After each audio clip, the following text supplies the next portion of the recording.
Hello. Say hello back. You got me? Sorry, you got me?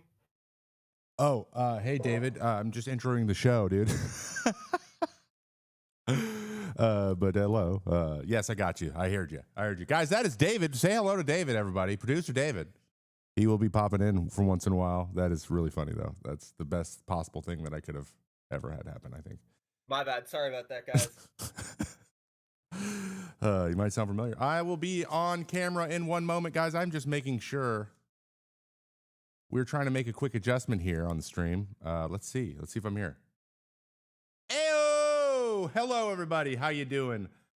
Grizzle, what up, dude? Chris, hi. What beauty? 30 months? Look at you. Look at you. Wow-y clap. Wow-y clap. That's really great. Thank you so much. Welcome back, everybody.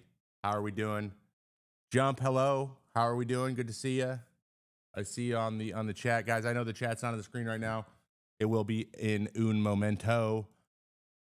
I want to say hello. Hi. How are you? We have a great show for you planned today. Even more planned than it was last week, which I'm really excited about. And got some new fun little thingamajigs to talk about. So, as we're starting the show like we always do, first little 5 to 10 minutes here, let everyone filter in, see if they can see the tweet that I actually never pushed post on. So I'm going to do that right now. Bong. So now that's out there. Look at us. Still don't know where to post notifications anywhere because all social media websites are absolute dumpster fires at the moment. So things are great. But it is 2025, and you know what it is in 2025? A new baseball season. So there is always lights at the end of the tunnel. Never forget. Never forget that. All right. Cool. So hilariously, in our producer chat, he asked the question, "Hey, can we check the mic before you go live?" And then I went live, didn't see it, and then I said, "Hey, you guys, are you here?" And I was talking to you, and he thought I was talking to him. So that's how that happened. Very interesting. I hope the chat is populating the way that I want it to. I can't really see. A little bit interested. There it is. I see you. We got to refresh the chat, guys. Remember, all of this is bespoke. All of this is built custom for me. My chat population, all my notifications, all this stuff. All this stuff is custom. So there are some kinks we're working out. So I apologize if I haven't gotten to everything. But thank you, everyone who subbed and membered and all that kind of stuff. Appreciate you. Howdy from Miami. What up, peace da? So yeah, I can't see chat right now. One sec. One second. I can't.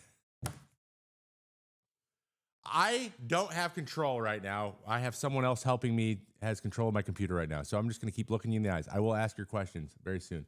Ooh, look at that. Prediction for MLB The Show cover athlete.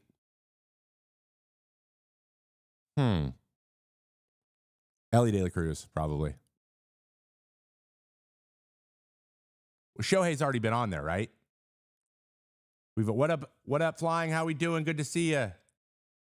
Hey, from Seattle. Hey, that's where I am. What up, Chris? How you doing, dude? How's that even picked? It's just based on who they want to pick, who they think is going to sell the most.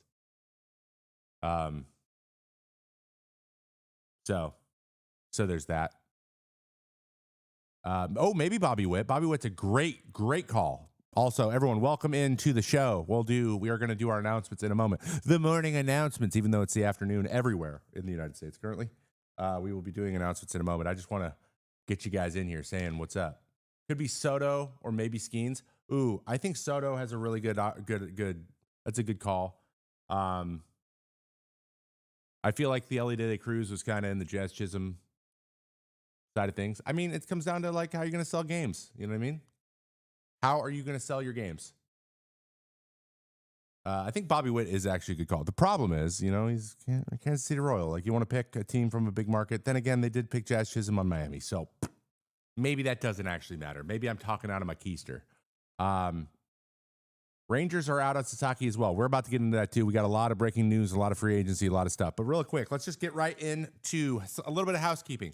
Guys, if you are watching on YouTube, please like the stream. Give it a little thumbs up. That is how you get seen in the, I guess, live ecosystem of YouTube. So the likes really help people find the stream when I'm live, which is helpful. So I appreciate that. Also, anyone on Twitch that isn't subbed to the YouTube, we got new people come on board to Trevor. I am Trevor May Media and MCA Media. So the podcasts and the show / YouTube channel gonna have tons of content coming out soon.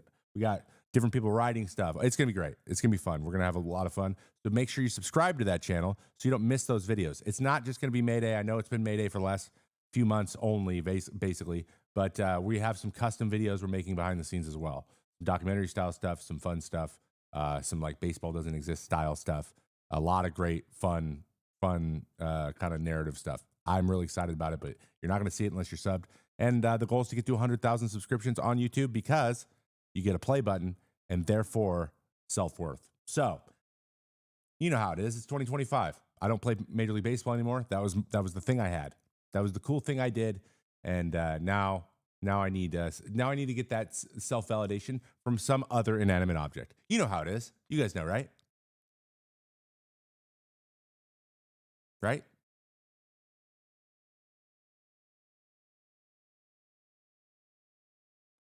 Now I'm just a dad that talks baseball. Thank you, Danny. True. I am a dad that talks baseball. We are going to get into the news in a moment. But once again, the new pod is now available, guys. New podcast, 2 new episodes. The 4th season of the Make It in Action podcast is back anywhere you listen to podcasts. That is Spotify, Apple, Amazon, Pocket Cast, Audacity, wherever. I don't care. Go listen to that new pod. We're doing a season with guests. We're bringing on content creators that we know that love movies. And this first movie we had Noah Downs, aka my lawyer friend. He runs our Forgotten Past, the D&D pod on our network, and he chose Mr. and Mrs. Smith. Yes, the Brangelina one, and it was a phenomenal episode. That guy knew way too much about that movie, way too much. A lot of really interesting stuff. We get into it. It's a blast. So go check that out. But the big pod, the brand new one, just launched last Wednesday. Cut on the Diamond. That is Cut on the Diamond podcast. It is ready to go for your listening pleasure. It is going to be a sit-down, one-on-one interview situation with ex-players, current players, and we basically hear from where did it start and how did we get here, with all kinds of weird little stories in the middle there. So I kind of put out episode 0, a pilot. It's mine, kind of chronologically. It's a lot of my stories that you may have heard before with some other stuff in there that kind of shows you what it's going to be all about. That's the first episode that is out now. But next week, we have a brand new episode where my guest was one of my favorite teammates of all time, Tommy Hunter. And anyone who knows anything about the great Tommy Hunter knows that guy's got stories, and he is a storyteller by birth. I know I hate saying that, but he is. I mean, it's literally just a series of stories for an hour and a half. So stay tuned. Go sub to that. Same places, anywhere you listen to podcasts, the Cut in the Diamond pod. And there will also be a little bonus episodes in there with current events, also with like talking about stories going on in the game right now and giving you a little context, maybe bringing people in. A little shorter episodes, but that'll be weekly. So Tommy Hunter, we got Rich Hill, we got Alex Vesia, we got Vinny Pasquantino, I got Daniel Bard on we're trying to get him scheduled. A lot of different really interesting ways to look at it, and I got a bunch of other messages out to other guys, so we're going to have all kinds of great stuff for you. It's going to be it's a fun pod to make. I hope you enjoy it. Please go leave 5 stars and tell me how much it's the best. Also, if you're on YouTube and you want to get a membership, like the Twitch people get subs, you can do that now too. It's live. Never required, but always appreciated. And if you're not in our Discord channel, discord.gg/Trevor May or !Sport Discord in either chat, it'll give you the link. Please join it. It's where we're going to talk about baseball. I'm going to revamp it a little bit more. We're going to have a whole forum section. It's going to be crazy. It's gonna be crazy. So if you like to just chat with other people like baseball, or you want to get stuff on this show, that's where we do it. That's where we put our nastiest pitches. That's where we do polls. That's where, I get your questions, live questions. One of the questions from Discord is actually our main subject topic today. So thank you so much for helping me do the show. That's what it's for. I love you guys. The Pasquatch, by the way, I saw that. I see you, Claggy. The Pasquatch one is great. I learned some really awesome stuff, and it's so funny. It's great because I never got to talk. I've never talked to Pasquantino before that. I never got to talk to Vesia much. I've only interviewed him once for something else. And watching these guys kind of loosen up as the show goes on is just so much fun. It's great because I'm just like, dude, you can swear, you can do whatever you want. Like, I want you as the best version of yourself, however you feel the most comfortable being, telling whatever stories you want to tell. And if we go down rabbit holes, I want to make sure it's a rabbit hole you chose. So that's the type of thing we do there. I recorded with Rich Hill already once. Our 50-minute episode turned into 2 hours and 20 minutes, and then we didn't record audio. So we got to redo it. But we're going to do it. So we're having a blast. It's going to be great. Yeah. So those are the announcements. Congratulations, guys.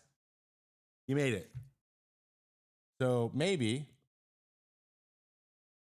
we get into the news. Welcome, guys, to Mayday. It is January 13th, 2025, and I'm your host, Trevor May, 0-time All-Star, but 10-time happy person. What? That's not going to be my tagline. We'll work on it. We will work on it. Let's get in to a little bit of news. And as you can see right here, this will tell you where we are in the show. Isn't that cool? Isn't that cool? Isn't that cool? Okay. All right, let's get into a little bit of news. My producers are all very excited about this one. So first up,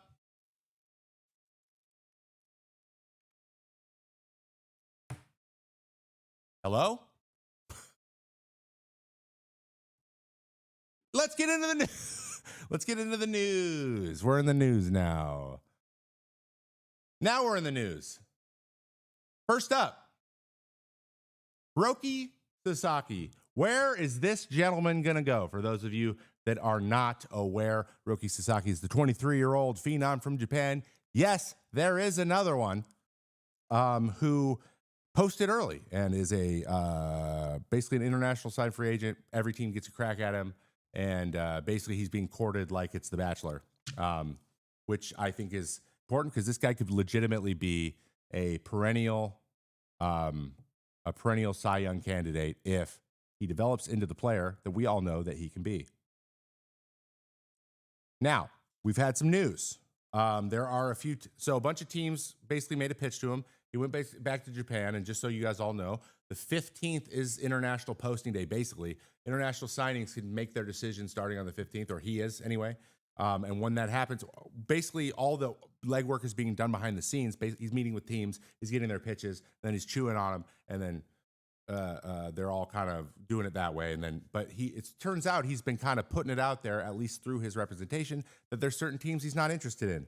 Those teams that were pitching and are now out are the Rangers, the Giants, and the Yankees. Now, I believe the Rangers, Giants, and Yankees were all kind of given the na-na from him. I think he was just like, guys, I'm not interested. And then the Mets have kind of pulled the reins back themselves. So the Mets are very likely out as well. So those four big teams no longer likely to land Roki Sasaki.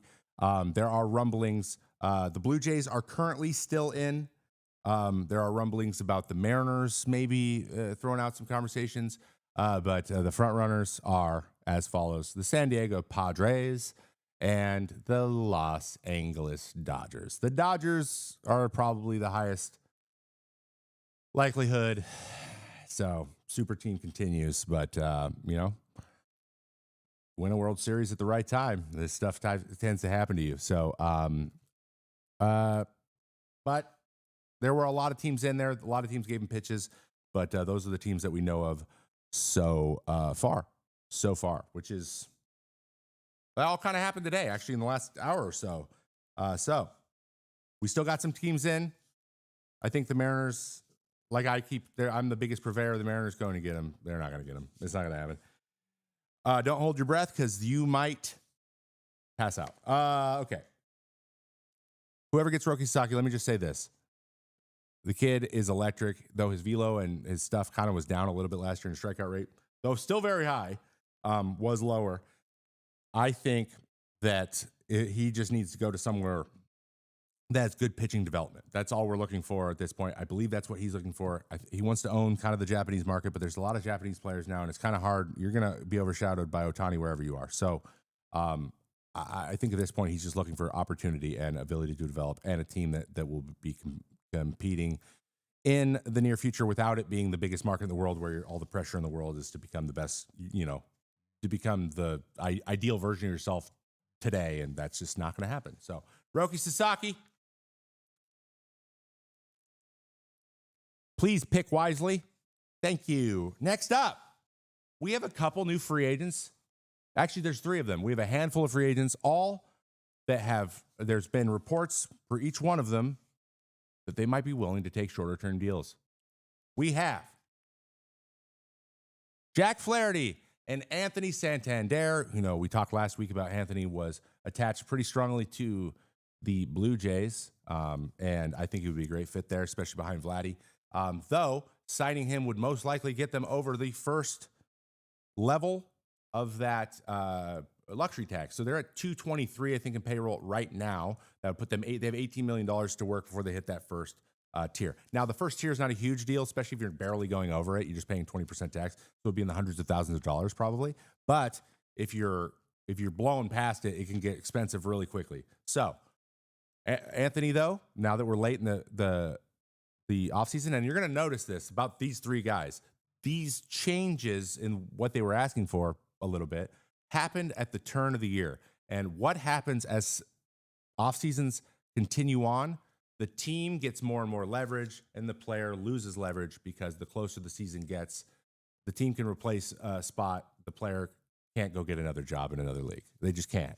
So the pressure becomes more and more on the player. That's why so many of these guys in this realm and have in the last, like Jordan Montgomery and Blake Snell last year, in this kind of group tend to be, they just wait them out because they can. And so I think they're all trying to avoid missing any spring training, which makes a ton of sense to me. Nobody wants to miss spring training. So they're open to shorter deals. Really quick shout out to Sensei, 74 months. That's a very long time, Sensei. Thank you so much for your resubscription. It means a lot to me. Okay, so this is reported by Ken Rosenthal and Will Salmon. Anthony Santander and starting pitcher Jack Flaherty are open to considering short-term deals with high AAVs, average annual values. Meaning, we'll take a little bit more money, but we'll go shorter deals and we'll give opt-outs at every level. And that way, you have flexibility to get rid of us, right? So we see these deals being thrown out there when guys believe in their potential and they are a very valuable player, but no one wants to sign them for 7 years. I understand that. So we're looking at 2, 3, 4, probably not 2s, 3 to 4 year deals in that range for these 2 guys, with the Blue Jays still leading for Flaherty, but haven't heard a lot about Jack, where he's going, who he's talking to, but I'm sure the long-term deal he was asking for is the problem. And so basically they're looking at Blake Snell, they're looking at Matt Chapman, and they're looking at Cody Bellinger as opportunities to go reclaim some of your contract, either opt out or get extended there and recoup your value there. Now, the issue is, at least for Santander and then Pete Alonso, who we're going to talk about in a minute, they're power guys. They're corner outfield, corner infield, they're power guys. The starting pitchers are different usually for recouping. Like, if you're a power guy, you want to go somewhere you're gonna allow to have power because that's your value in order to recoup that value. For example, Alonso going to Seattle for 3 years doesn't make any sense because he's not going to hit more home runs there. Like, he's not going to hit 50 homers. It's just not going to happen. It's not one of those places. So them kind of changing their tune a little bit makes a lot of sense. Also, Santander has been linked to the Blue Jays. The Giants, Blue Jays, Tigers, Cubs reported. Oh, sorry. Flaherty, Giants, Blue Jays, Tigers, and Cubs. I think he ends up going to the Tigers. I think that's just going to be a good opportunity there for him. But Cubs are another interesting issue. Honestly, all 3 of those, all 4 of those. It'd be interesting to see if he went to the Giants because we have Verlander, who we're going to talk about in a moment. The Giants doing a little bit with starting pitching, something that could be valuable. So we'll see how those things materialize over the next few days. But I'm sure the Sasaki thing is the number one thing in a lot of people's minds.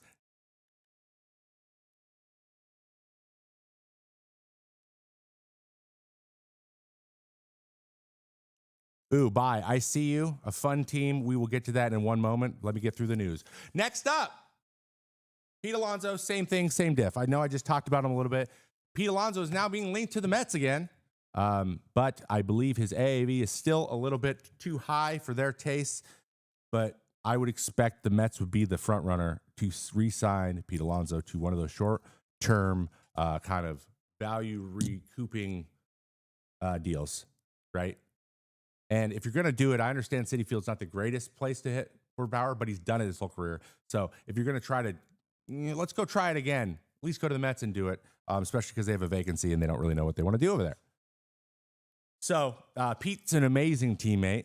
Thank you, Ima, for asking that question. Pete is a phenomenal teammate. Pete really loves Flushing, loves being a Met. He just loved the community, and he did all of his charity events, in the area. I don't know. Pete just loved it there. Loves it there, and I think he would prefer to stay if he could. But, things don't really work out. And for him to kind of not take the deal they offered before and now be at a lower AAV, it probably isn't the best feeling. But at the same time, he's going to get paid. He's going to be set up for life no matter what he does. And I think he's pretty good at, I've spoken to him at length about some serious stuff, and he's a guy who understands that. Getting paid your maximum value only goes so far, right? He's not going to be stubborn about it, right? If things don't work out, they don't work out, but he's going to go for it. So I respect hey, I have this opportunity. I'm going to see what's out there. It doesn't coalesce. Then you take less and you kind of live with that. But he's going to, he's a very valuable first baseman, still one of the most valuable first basemen out there. I think that anyone who gets him is going to get a producer, and he gets guys in. And the Mets went and got Soto. So you can get him for cheaper. Do it. So I am a big fan of Pete Alonso back to the Mets. It just kind of sucks that you just lost a bunch of leverage, and that's where we are now. You know what I mean? All right. In other free agency news, Justin Verlander is now a San Francisco Giant. San Francisco Giant, one of the best parks to pitch in. Very hard to give up oppo homers to righties. Love that. Signed a 1-year, $15 million contract with the San Francisco Giants. The 41-year-old is looking to bounce back a little bit after one of the tougher years he's had. We will be doing a little bit of a deep dive on why that year went the way it did towards the end of the show. Actually, it's going to be the last thing we do, and we're going to get into Savant. We're going to do all that stuff. But I think it's a great pickup. Logan Webb is the ace. If he can recoup any sort of value, it's a win for them. He's just having a veteran like this around is going to be a big deal anyways. But I'm interested to see how he adjusts how he pitches, because he has been a fastball up, slider down, curveball down guy, swing and miss guy. But now that the velocity has gone below average and his ride is down a little bit as a result, then, there's maybe room for using the bottom of the zone a little bit. We were talking about this the other day on Rates and Barrels with Eno Saris and Derek Van Riper. No, it's Derek Van Riper. What? I know my friends' names. Shut up. That's a show we do, by the way, usually live on Thursdays at 10 a.m. Pacific time. This one was recorded, so go check that out, How to Be a Nerd. Anyway, we were talking about Verlander and the types of things that he could add to his repertoire, and we think that going over to San Francisco might be something that helps those things kind of come together. So I'm interested to see if he can get a sinker going, splitter maybe a little bit. He's got the arm action for those things. He's been a little bit slower to the two fastball meta. So that could be, it's something he can toy with and play with because he's in San Francisco, right? And it's tough to hit there, and you can get away with kind of making those adjustments. So it'll be interesting to see what he does, or if he comes back just in great shape, throwing 97 again. That wouldn't surprise me one frickin' bit. Also, random stat thrown at the mind-blowing stat, Tim Lincecum is younger than Justin Verlander. Tim Lincecum is younger than Justin Verlander. Also, you want to know one other random stat? That's the wrong thing. Here's another random stat. Here's my random stat of the day, which I forgot to make a graphic for, so I just got reminded. I'm going to do a random stat of the day. The player, and I think I've said this before on the show, but we're going to make this official. This is an official stat of the day. We're going to do one of these every week. The player with the most career major league at-bats without ever being intentionally walked is Gary DiSarcina with 4,200 major league at-bats, which is like a 10-year career, which is crazy. He's a punch and Judy. But imagine hitting for 4,000 times and never getting intentionally walked. Everyone gets intentionally walked at some point in their career. Everybody. Like, just because of situations, of matchups. And he never got walked. Also, another fun fact, which I'm just going to throw them both out there because I saw this one on the internet. We can go grab the tweet because it was from someone we did a podcast with. Vinny Pasquantino recently threw out the accusation that Jake Berger swung at 23 straight pitches at one point in a Major League Baseball game. 23 straight pitches, which is crazy. That's multiple games, right? 23 straight swung. And he's like, that's got to be a record. And, of course, friend of the show, friend of mine, friend of all of baseball, Sarah Langs, the wizard herself, the stats wizard herself, confirmed he has the Major League record of 23 swings in a row at pitches. Jake Berger, we salute you, sir. We salute you. Isn't that fun? How many hits? I have no idea how many hits. I just know he swung a lot. Honestly, if he had like 8 hits, then keep swinging, my friend. Keep swinging. I guess that's kind of important information. Should have looked that up. All right, back to the news a little bit. Justin Verlander going to the Giants. We also have Jeff Hoffman signs a 3-year deal with the Toronto Blue Jays. Finally, the Toronto Blue Jays get somebody. 3-year, $33 million to, I think he's going to be their primary closer along with Chad Green. We'll see how this thing plays out. But after 2 very good years in the Philadelphia Phillies organization, he finally got to free agency after a tough stretch going from Colorado to Cincinnati to start his career. Yikes. You don't want to do that as a pitcher. He gets to Philly. He throws great. And now he is with the Blue Jays. But he was with the Orioles before. The Orioles were offering him 3 or $40 million, and then they checked out his shoulder, and there were some red flags there, and they decided to back out. Now, if anyone out there is surprised that the Orioles backed out or got scared by something, color me surprised, because they are the most risk-adverse team I've ever seen at this moment. And so, his price fell, and he went to another team. It was also told that the Braves also were in on signing him, and he failed a physical there too. Now there's 2 teams involved. Now I'm a little bit worried. I don't know what's going on. I just want you guys to know this. If you go and you scan any pitcher's arms, you're going to find something. Something's wrong. Trust me, it looks like a grenade went off in there. It just is. Some people can throw with shredded shoulders. Some people can't. If it don't hurt, don't fix it. It's like one of those things. Like, if you can get away with it, you get away with it. But, the Blue Jays at this point are just like, somebody come to our team. Just anybody at all, please. And so they got him. And I think this is a great pickup. He is that classic slider, hard fastball, 97 up top of zone, banger, 87 bottom zone. We'll see you later. And he has a little cute little 12% of the time splitter in there. It gets whiffed at 30% of the time. Then you throw in a little sinker 8% of the time, get some ground balls. Ideal. Okay. Coming up on the end of the news here, we're going to blow through these last 2 stories, these 2 very interesting stories.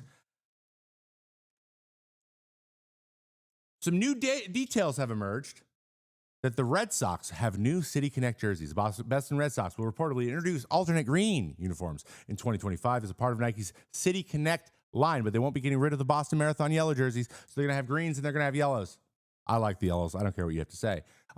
From Rob Bradford over there at WEEI Reports, learn big news. The Connect uniforms will definitely be green. So basically, we know one thing, okay? we know one thing. The Red Sox are going to have green jerseys. And so I was trying to imagine, okay, how do we guess what these green jerseys are going to look like? And I want to give you a great little caveat here. So I asked the worst artist I could possibly think of to do it. AI. What abominations can this horrible, horrible blight on humanity put out? So this is the first and the last time you're probably ever going to, I say probably, I throw a probably caveat in there, you're ever going to see AI on this channel. But when I tested it, they were just too funny to not share with you. So I'm going to share them with you. So enjoy this while it lasts, all right? I want you to pick your favorite. We got 4 of them here. These are what the new City Connect jerseys could possibly look like.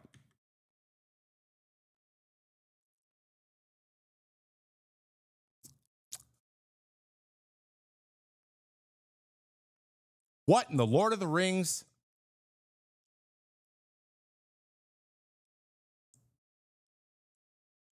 I mean, if you get Legolas as your second baseman, we're good. Who needs Alex Bregman? Also, the armbands send it. The armbands are doing it for me. And next, I like the bracers. Yeah, it's like we're going to battle for Rohan. You know what I mean? All right, next up.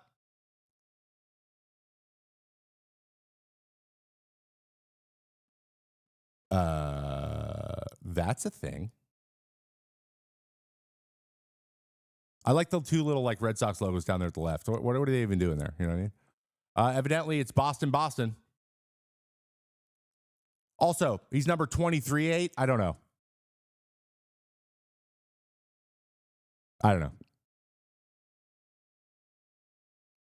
But I will say, I do like the little gradient ombre thing there. That's kind of cool. The 2 greens. That's kind of cool.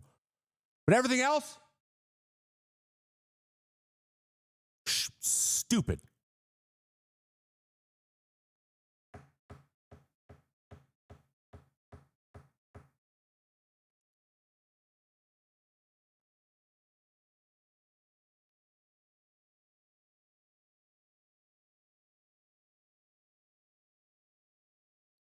These aren't bad.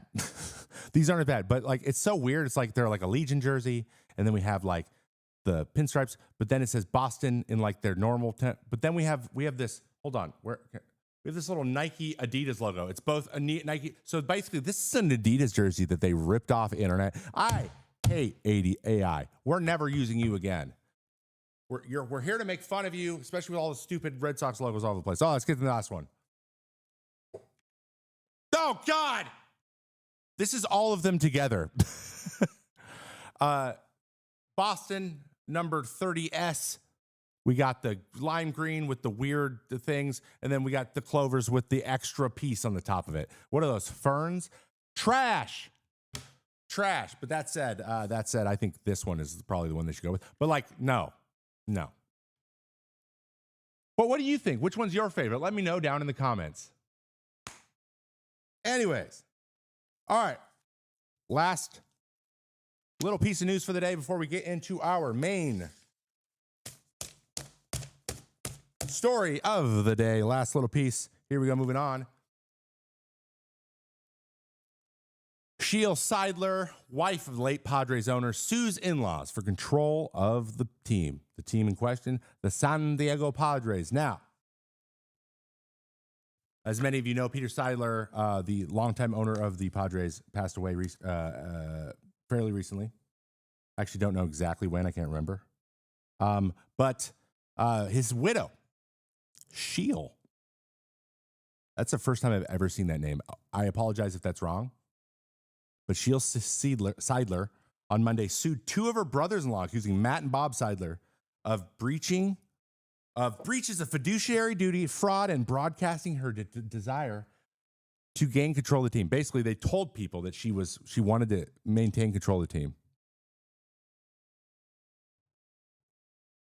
Good for them. Oh, no. In the middle of this, by the way, guys, taking a quick sidebar from the Seidler news, we have our first Seattle Mariners free agency sign, courtesy Henry over in the newsroom. Donovan Solano, welcome to Seattle, my friend. The first free agency sign on January 13th, 2025 is Donovan Solano, a 1-year major league contract. He can play everywhere. It's going to be interesting. He'll probably be first bat, third bat. I don't know which place he's going to play, but he can play all the positions they need, which is first, second, and third. And they said you couldn't do it. Love that, Jeff. They said you guys wouldn't do anything. Look at you. So, Donovan Solano, you know what? He is a rock-solid player. Is he a difference maker? No, he's not, but he is a quality depth piece. He is a veteran. He's been around for a long time, and he never hurts the teams he's on. He never has a down year, per se. He's always solid. So, low ceiling, but low floor as well. I've always been a fan of Donovan Vivian Solano. All right, really quickly, let's touch on this Seidler. So with this complaint and a little bit of the discord in the old the top floor over there in San Diego in Petco, it's going to be interesting to see how this affects Roki Sasaki's decision. As we talked about earlier, the Dodgers and San Diego Pods are kind of competing for his favor, and so if you have a little bit of infighting going up top, that's not really that exciting to get a part of. We see with Twins struggling to do anything this offseason because they don't know what their future looks like with their ownership. It's one of those things where if there's ownership issues, you simply don't know what you can do. So this is getting pretty spicy. People are throwing stuff all over the place. Wow.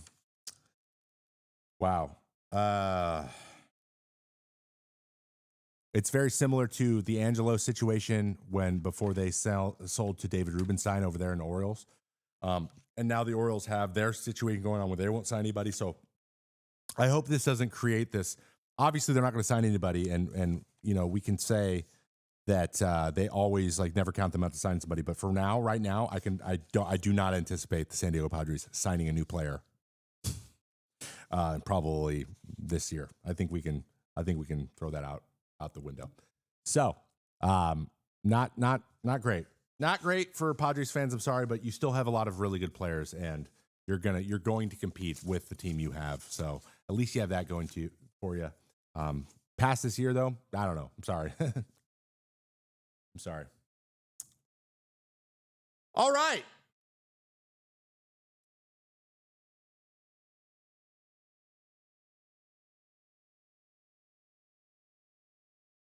Crap. I had these cool little titles for you. So our title was Knives Out San Diego. Thank you for reminding me, Chris. Dang. Rich people fighting over money? Yeah. But it's not that simple. Come on. We can just hate rich people generally, but they're not all the same, right? Not all rich people are the same. Not every rich person lies about how good they are at Path of Exile too. You know what I mean? Can you imagine? Can you imagine that? Couldn't be me. What a weird thing to do. Screams, I'm secure with my life. Okay. All right. Knives Out San Diego edition over. Okay. Now, any of you don't know, guys, Elon did that. If you don't know what Path of Exile is, it's a super nerdy, super grindy, dungeon crawler type ARPG type game. Think Diablo. And he's like, I have this hardcore thing. Basically, he's like, look at this character I made. It's the best character ever made. He's like, and then he's playing live on X, and it's very clear he doesn't play the game very much. And all the pros were like, dude, why are you lying? It's fine. We don't need you. What are you doing? It's just the weirdest thing ever. It's like me boosting a MLB The Show account and be like, look at me. I'm the highest ranked player in the world, but someone else has been playing for me the whole time. And then I just lied about it. It's weird. It's so weird. Anyway, I can't avoid mentioning that guy's stupid things he does. Okay. We're going to move on after I drink this water. Actually, take a short 2-minute break, guys. I'm going to see if I can catch some of your questions and maybe some notifications here. B Hatch and Sensei, thank you for your resubscriptions to the channel. I appreciate you guys. Still figuring that out.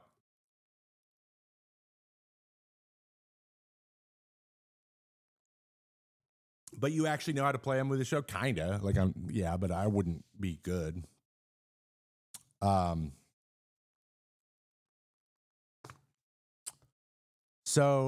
Yeah.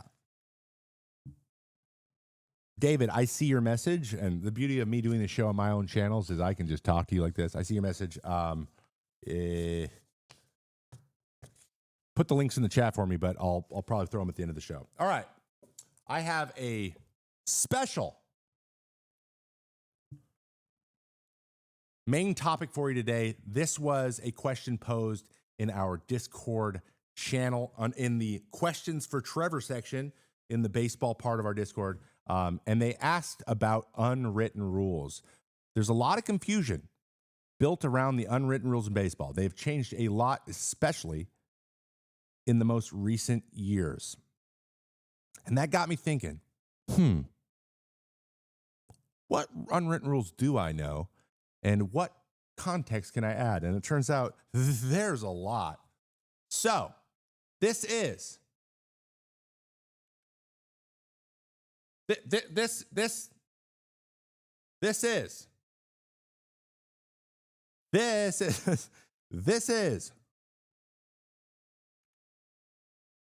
Unwritten Rules Explained.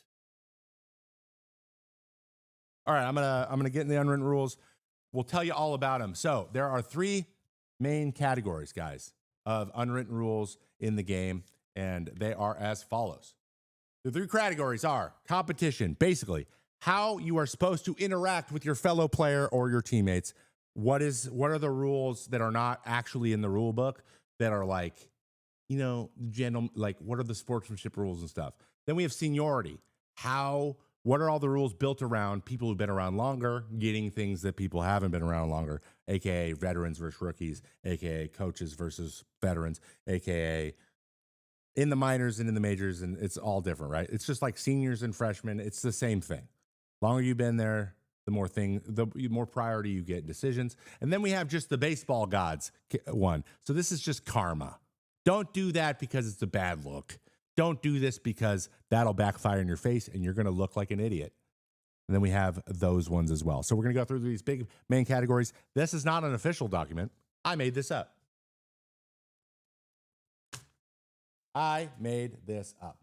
So this is your guide to the unwritten rules of baseball. Okay. Woo! Some of these you may recognize, some of you may not. Here we go. Competition. Ooh. Hey, Henry. Nice graphic, brother. Love it.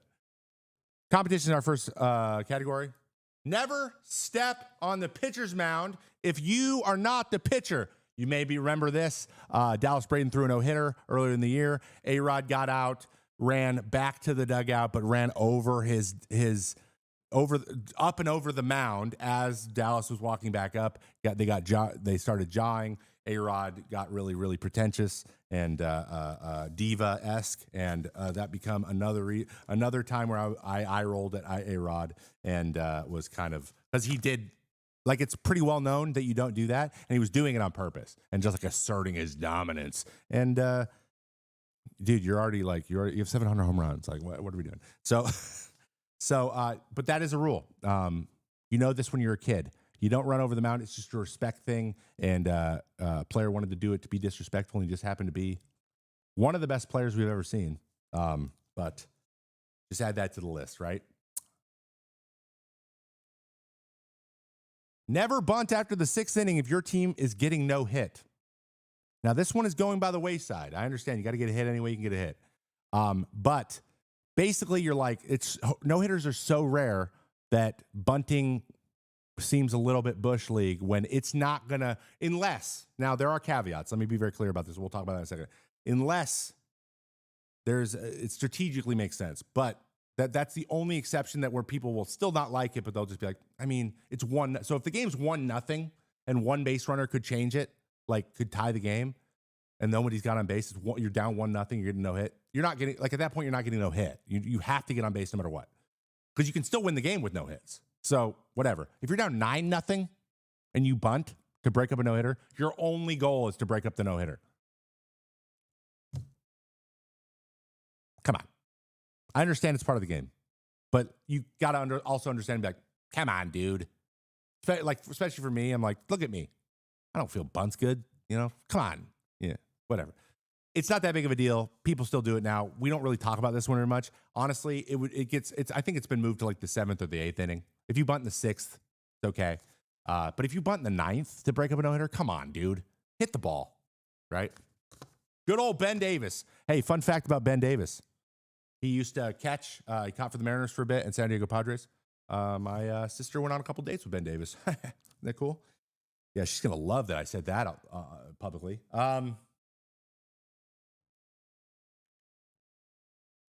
Never bunt for a meaningless hit if your team is getting boat race. Now, you guys remember, boat race means you're getting your ass kicked. If you are losing by a lot and you drop down a bunt just to get yourself a hit, that's a real guy situation. No one likes a selfish player. No one likes the guy who's only worried about his own stats. And that is a prime example of someone just trying to get their hit, like pad their stats, and the team doesn't really matter. It's even a worse look than when you're getting crushed and you're just trying to sneak in a hit if you want. Don't do it. Never steal if your team's way ahead. Same thing. Just don't pad stats. You're going to try to grab a steal. You're up 10-0. You're stealing bases to get in position, get in scoring position. You're trying to run up the score. People don't like that shit. Just don't do it. Now, if it strategically makes sense, or it's a pass ball or something, and now you're being disrespectful because you're not running, that's different. But if you're like trying to get a perfect jump, and just try to get as many stolen bases against a bad team as possible, just don't be an asshole. That's just bad sportsmanship. Oh, never swing 3-0 when your team is way ahead. Now, this one is in vogue in baseball these days, especially Major League Baseball. Swinging 3-0 is a whole thing. Most of the time, you don't want to swing 3-0 because it's a bad strategic move. Like, for example, guy gets walked 4 pitches, he gets 3-0 on you, and then you pop up, or you swing 3-0 and swing and miss. You just let me back into the AB for no reason, when I probably would have just walked you, right?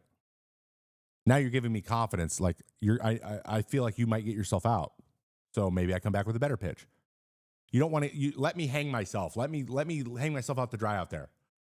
So that one's big. But like when you're way ahead, again, you just know you're going to get a fastball. So you're trying to pad your own stats. Again, it's a selfish move. Seen as a selfish move. I don't care about this one anymore. I don't think really anyone does. It doesn't happen that often. And to be honest, the guys who do it, we know. You know what I mean? Like the guys who do it, you're like, yeah, you would. Like I spent a lot of time doing that when I was playing. I was like, oh, you would. Like, it's just, it's tired, but it's whatever. No one's getting super angry about it anymore. Do not walk in front of the catcher when you strike out, meaning like when he's going to throw to third and you're like in his way. It's usually not a good sign. This one, no one gives a shit about this one anymore. But this used to be a big deal. It really did. Catchers used to be really mad about it, and now they don't care at all. It's just like it's the shortest distance to the dugout. So just walk. But this used to be big. I know. Seems silly, but it was just a respect thing. Get out of people's way. Do not watch your home run too long or bat flip.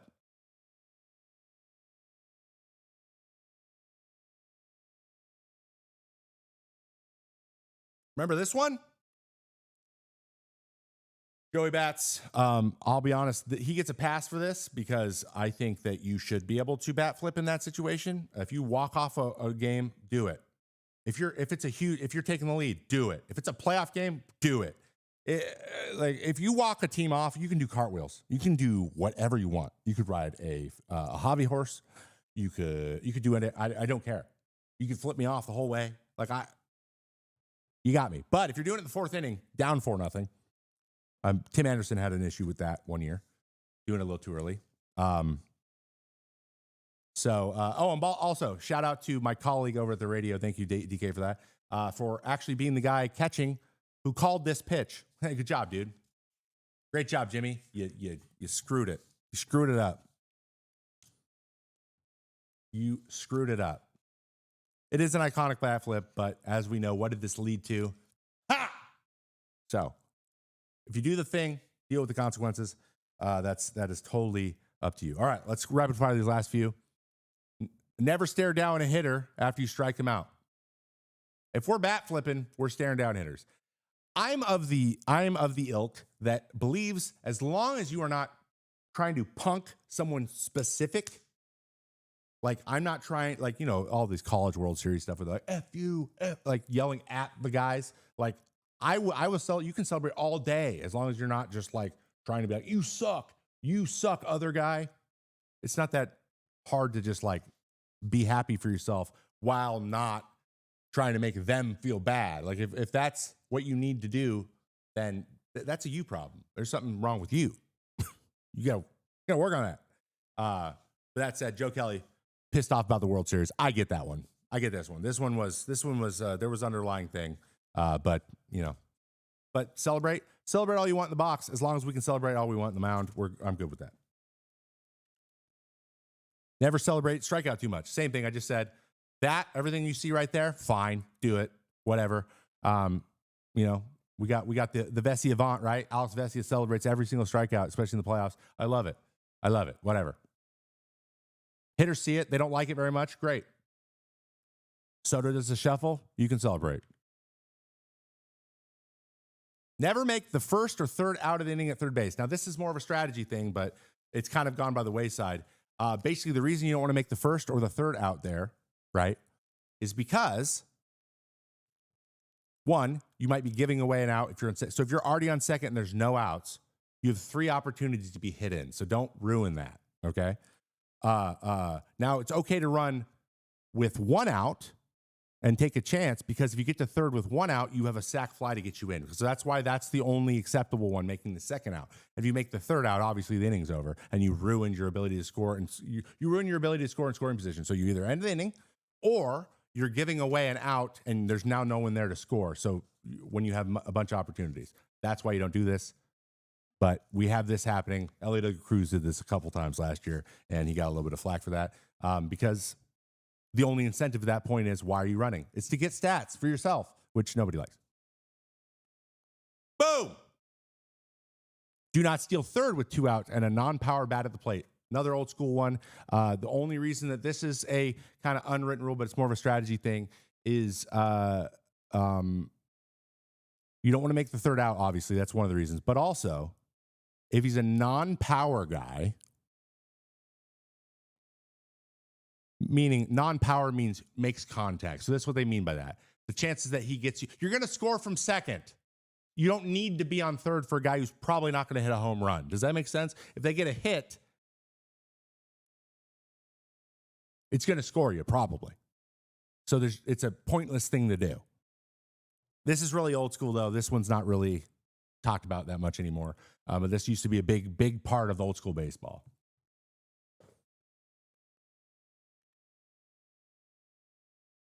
Never argue balls and strikes with a veteran hitter in the box. I love this picture so much. This is one of my favorite ejections in the history of baseball. But I'm talking, you're a young guy, you're pitching to Joe Mauer. You thought something was close. He looks at it. It's not close. It might have been a strike, might not have been a coin flip, but he gives it to Joe. And you're like, whoa, what was that? That veteran's going to be like, what'd you just say? You don't know the strike zone better than I do. Shut the hell up, Rook. And then you feel like an asshole. So this is the thing we're running into these days, right? We got guys reacting like they are veterans when they're not. And guys are getting to veteran status faster, meaning they've been in the league for 2 years, and now they're suddenly like, I'm the leader, I'm this. And it could be true. And I understand the important experience in this stuff, but like, it only goes so far.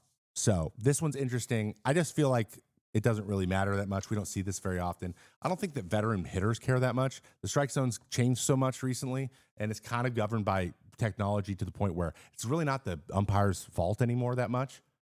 So I don't think that it's that big of a deal anymore. because hitters don't have the opportunity to get the benefit of the doubt. Like we talked about this a lot. I did the video on modern umpiring when Angel retired, and I talked about the 76 pitch outing from Greg Maddux. When the majority of the things, the reason that he was so successful is because he had created the illusion that he was throwing things on the edge and then kept taking it farther and farther out, seeing how far he'll give them. Umpires don't do that anymore. They can't because they're graded differently. So, like, yes, Greg was amazing. He was throwing darts. He was hitting his spots perfectly. But if an umpire's like knows that you hit spots all the time, they're willing to give you the benefit of the doubt if they don't see something very well. They just guess and say, okay. And then they say, yes, it's Greg Maddux. Of course that was a strike. That can't be the way that things operate. That's just not fair. That's not competitively fair. And that's kind of gone away a little bit. And that was a lot of Greg Maddux's stuff. Sauce, right? He was getting guys to swing at pitches that were really not anywhere close because there was the illusion that it was going to be a strike at some point. And he had great movement too. So that's not a knock. That is playing the game. He was a freaking scientist. The guy was a mathematician. He was playing everyone like a fiddle. He knew these things and he used it to his advantage. That's called being a Hall of Famer. That is pitching. If your teammate gets hit intentionally and your manager says to retaliate, you do it.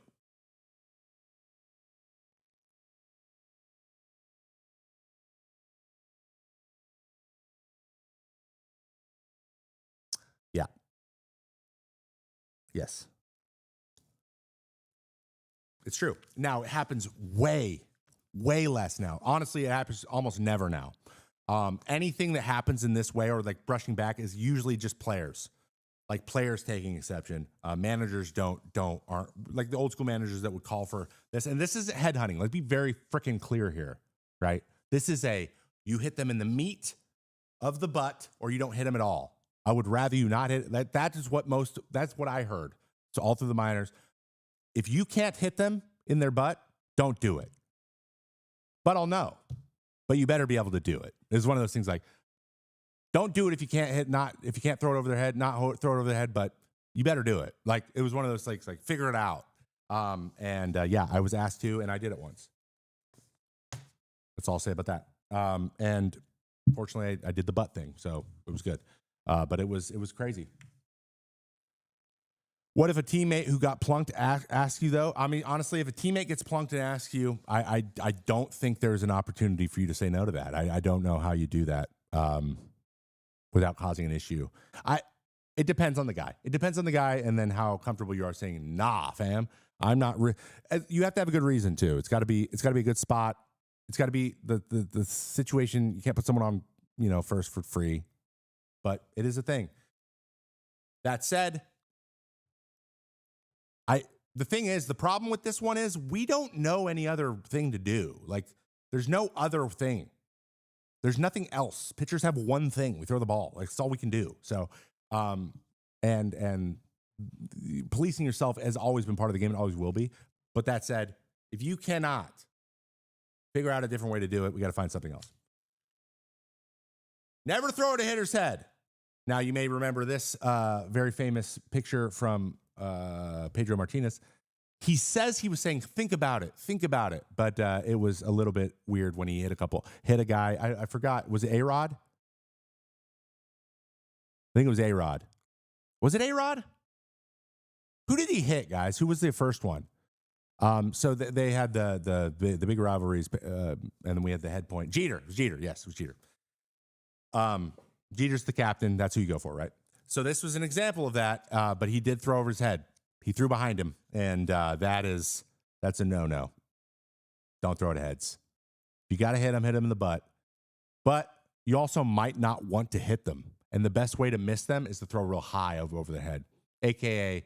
Noah Syndergaard in the 2015 World Series. Alcides Escobar. Okay. 1 second, Chris. Sorry. I need to select this.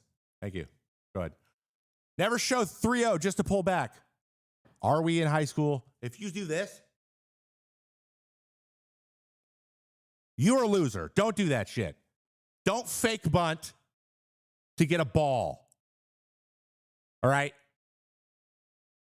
You dorks. Seniority. Haha. I like this as well. Let's get into category 2, seniority. How do the unwritten rules, like, you know, amongst your team and amongst veterans and all that kind of stuff, how does that work? What if you actually bunt 3-0? You're dumb. That's a dumb move. You're about to get walked for free. But, I mean, if you get the bunt down, that's fine. Just don't fake bunt.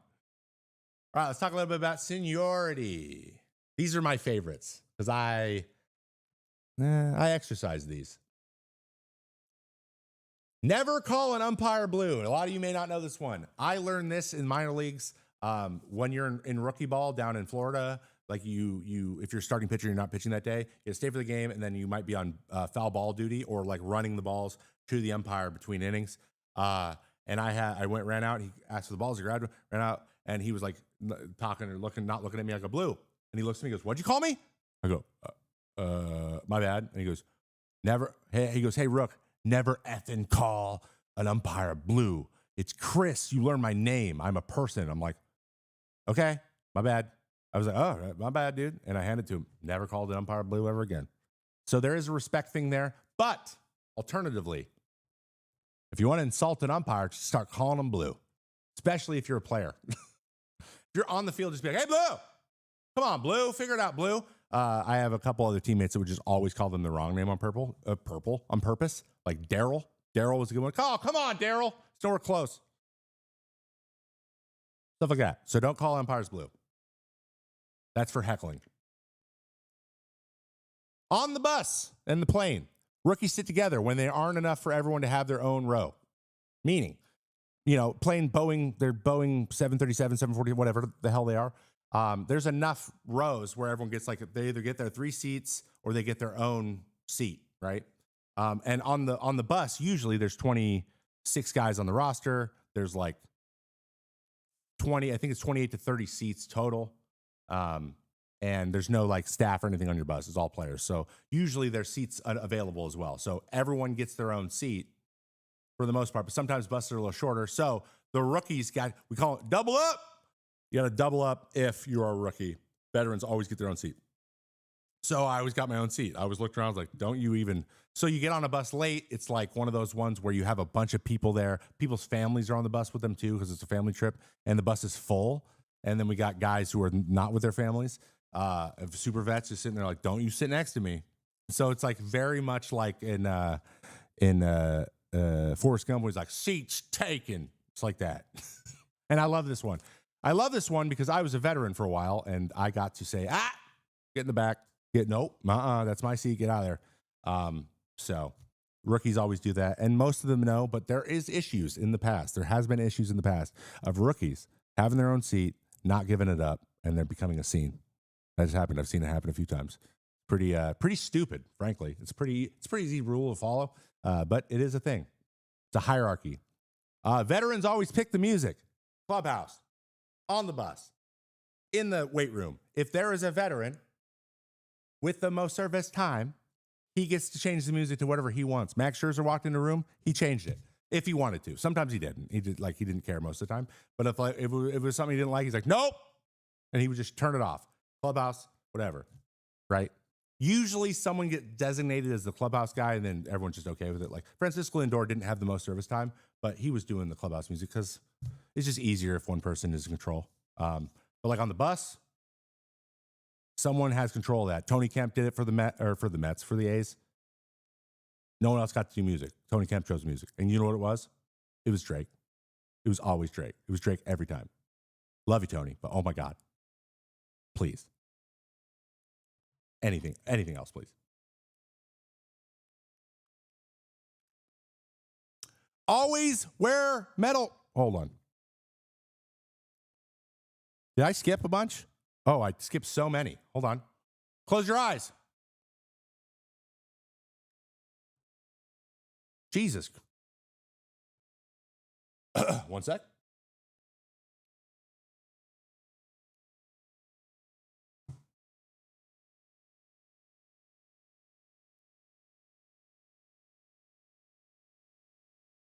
I don't know how that happened.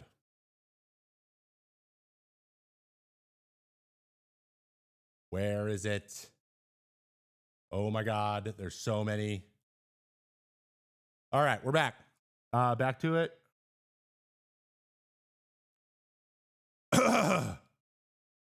Veterans pick. I already did this one. The highest service time players get the best lockers. Always. Best lockers are usually in the corners of the locker room, and that is your starting catcher is usually got one of them because he's got the most gear, and then the veterans get the other one. So, like, you get your dibs, and if there's any lockers of open, they're always next to them. So they get a corner, and then there's an open locker where they get to put a bunch more of their crap, and then it's a bunch of rookies stacked in there. So the longer you go, the better your locker gets, and getting escalated to one of the coveted lockers in one of the corners was always fun. So you gotta. This one makes sense. Everyone enjoys this because it's something you can earn, which I think is really cool. Veterans always pay for the younger guy's meal. Now, you've heard about credit card roulette. Dude.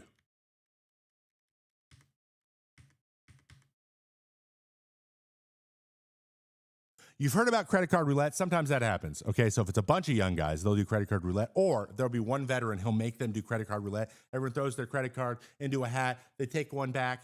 They grab one out of it. Like, oh, no, that's me. Now I have to pay for everything. And then the person takes it back and they go run it. In reality, the veteran hat was covering it the whole time. It's just to scare the shit out of you. Most of the time. Sometimes, though, once in a while, it's real and it's just funny.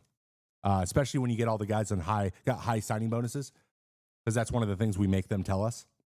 By the way, baseball players, we openly talk about money, like openly, because it's a point of contention. Someone complains about something being expensive. You say, get off your wallet, right? You can't make those excuses in baseball, especially in the big leagues. Everyone's making too much money, which I hope you guys appreciate that we hold each other accountable, not being rich assholes. But if the veterans take you out to lunch or dinner or breakfast or whatever, they always pay. Cal Gibson talks about this a lot, about how like Phil Hughes and Glenn Perkins always took him out to breakfast and bought it for him. Is there a rookie dinner? There is a rookie dinner. It's usually at the beginning of the year, and the veterans pay for that. Shout out Joe Mauer. He always paid for our team dinner at the beginning of the year, which was the least he could do. I'm just kidding. He was awesome. Rookies will have to sing for the guys on the bus. This is real. When you are a rookie, if you have rookie status, at some point during the year, on the bus trip from your park to the plane or the plane to the next park or / hotel, when you're traveling, you will have to come to the front of the bus. You will have to sing a cappella a song, or we'll give you the instrumental if you really. So you better be ready. Some guys are amazing at this. Some guys really, really don't like being embarrassed. And it's a rite of passage. You go. I just sing Little Red Corvette by Prince for Tory Hunter. And I had to belt it like I was in a metal band. And it was super embarrassing, but I got my chops and never had to do it again. And as you can imagine, in Oakland in 2023, we had about 20 guys sing. How many guys just do happy birthday? No one does happy birthday. Some people do the national anthem, especially Latin guys. Like we had Williams Astudillo did the Macarena so well that we constantly had him do it again. So also, you gotta not do it too well. Don't do it too well. If you do it too well, you might be asked up again. So we don't want that. What you want to do is just adequate. You want to do, oh, good job. You want one of these. All right. And every once in a while you run into someone who can sing and you're like, whoa. And it's a nice thing. It's nice to not always punk. But most of the time you're sending them back to sit in the bathroom for a little bit. The bullpen guy with the lowest service time is responsible for the bullpen bag. Now, this is a big bag. It usually actually isn't this cool. It's usually like some sort of princess situation. It's usually like a Hello Kitty bag. This bag is basically the guy you see walking out to the bullpen at the beginning of the game with like the weird little princess backpack or something. It's got all of our painkillers, very important, especially for this guy. It's got like the icy hot that you put in your arm. It's got some guys tobacco. I know you're not supposed to have it, but I don't care. Guys chew tobacco a lot. There's candy and gum and snacks and then there's like granola bars and all the kind of stuff you need. If they're pre-workouts, usually in there. And then obviously you got to have all your different kinds of sticky stuff so you can cheat, because all bullpen guys are cheating. No, I'm kidding. You bring your sticky stuff yourself. They can't be forgotten. So it's their job to keep it stocked. And this is another way to get a rookie engaged. This is our bullpen. This is bullpen hazing, but in reality, it's kind of nice to have the bag. I had the bag for a while just for fun. So, But yeah, and by the way, someone says, have you watched Devers play ball? Dude always has a massively packed lip. He does. Yes, and that's what I'm talking about. It's like a red man. It's like chew, like chaw wrapped in bubble gum. That's usually what's in the bag. Dip and stuff people have on their own, but the chaw, they'll get a bunch of bags of them, and then everyone, it's kind of for everybody. I never do it. I was lucky that in high school I tried it once. I got sick, never wanted to try it again. Very similar to the Sandlot, so I got lucky. But the bullpen bag, always fun to purchase and force someone to keep it. Rookie will always be responsible for the travel speaker, the beer bag, the bullpen bag, and the player of the game trophy. So not only do they have to bring that bag out to the bullpen, they also have to make sure they keep track of it between your home stadium and away stadiums. It's got to come on the road with you, and if it doesn't come on the road with you, it's their fault, right? Then this isn't always the same person. If you have a bunch of rookies, they do this. So the player of the game trophy is usually like a belt or something. And a rookie's got to make sure it gets on the bus and off the bus. But usually it's the person who won it is in control of it. DeGrom hated it. DeGrom didn't want to keep track of it, and he got it every time he pitched. So, haha, what an idiot. The travel speaker is a big boom box usually. That's a rookie. Got to carry it time to time. Better be charged or you're going to get yelled at. And then the beer bag is like, get a bag, fill it with beer for wherever we are, and then just have it. So if someone yells, beer me, like you get up and you go give them one and whatever. And then they get really particular about what they want. And most of the guys don't even drink it. It's just like to make you do something. It's kind of silly. But yeah, we have all these little jobs that you get. And it's how we learn about what type of guy you are and how if you can take a joke or not. Because we're together so much. So it's a really good way to guys like gauge what if they're going to like somebody or not, whether or not how they handle these things. Some guys are really gung-ho. They really enjoy doing it. They take it very seriously. Those guys get out of that job really quickly because we're like, yeah, we're not. It's not as fun because you like it too much, which makes sense. A veteran will buy his first show suit. Now, it's not really, no suit, it's for the plane. So basically, rookies would never have a suit because you don't make any money in the minors. And so a veteran would go buy your suit. For example, Mike Pelfrey bought me my suit. Mike Pelfrey bought Taylor Rogers his suit. Phil Hughes bought Kyle Gibson his suit. Actually, I'm pretty sure Pelf bought Gibby his suit as well. So he got me my first suit. It's from a place, custom tailor, spring training. Really nice. And it's customary to do that. Now, suits aren't really worn. So you find something else. So usually it's like, it'll be a pair of shoes. It'll be like a different kind of travel. Like we'll do like jumpsuits or something for fun. But usually it's like luggage. So they'll get you a really nice piece of luggage or like a really nice show bag, which is, I got Lucas Urseg his bag. He also won my spelling bee on the bus. We also did a spelling bee, but that's not normal. That was just for me because I'm a fucking nerd.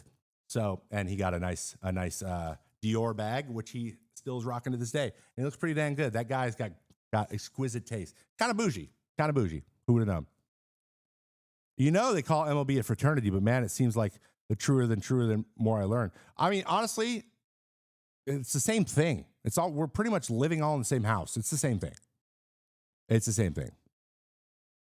I wonder how many guys are switching to Zins now. I mean, it's just pouches. It's the same thing. That's funny though. Listen to Tony Quinn, Don't Chew Tobacco. Oh, in a moment. A veteran must man the mic on the bus rides. I love this. Someone's got to be at the front of the bus. They grab the mic. You know, on like tour buses, they're like, on your left, you're going to see the Eiffel Tower. You know, that you get it. You like do announcements. You do shout outs for guys who played well. You make fun of people. You do a hotline bling where people can text you anonymously to talk trash about other guys. And then it's up to you whether or not you want to expose who it was. I always did, so those things didn't go very well. Or you're in charge of calling someone up to entertain you guys with a song. I used to like look up future songs, lyrics to future music, and then just read it because these lyrics are incoherent, stuff like that. And some people are good at it. Pete Alonso was phenomenal at it. Tyler Clippard was great at it. Yeah. Some people really love doing this. Some people just do it because there's no one else to do it. I was kind of my situation, but I was the oldest guy on the team. So someone had to do it, so I did it. And it always it's really important for camaraderie, for sure. How often is the MC the team leader versus the class clown? It just depends. So if there is a team leader that wants it, we had Torrey Hunter do it, right? He's definitely really funny. He is a funny dude, but like definitely more of like a rah-rah, we got this type of guy. And then we got guys who are like not interested in that. They're just telling jokes the whole time.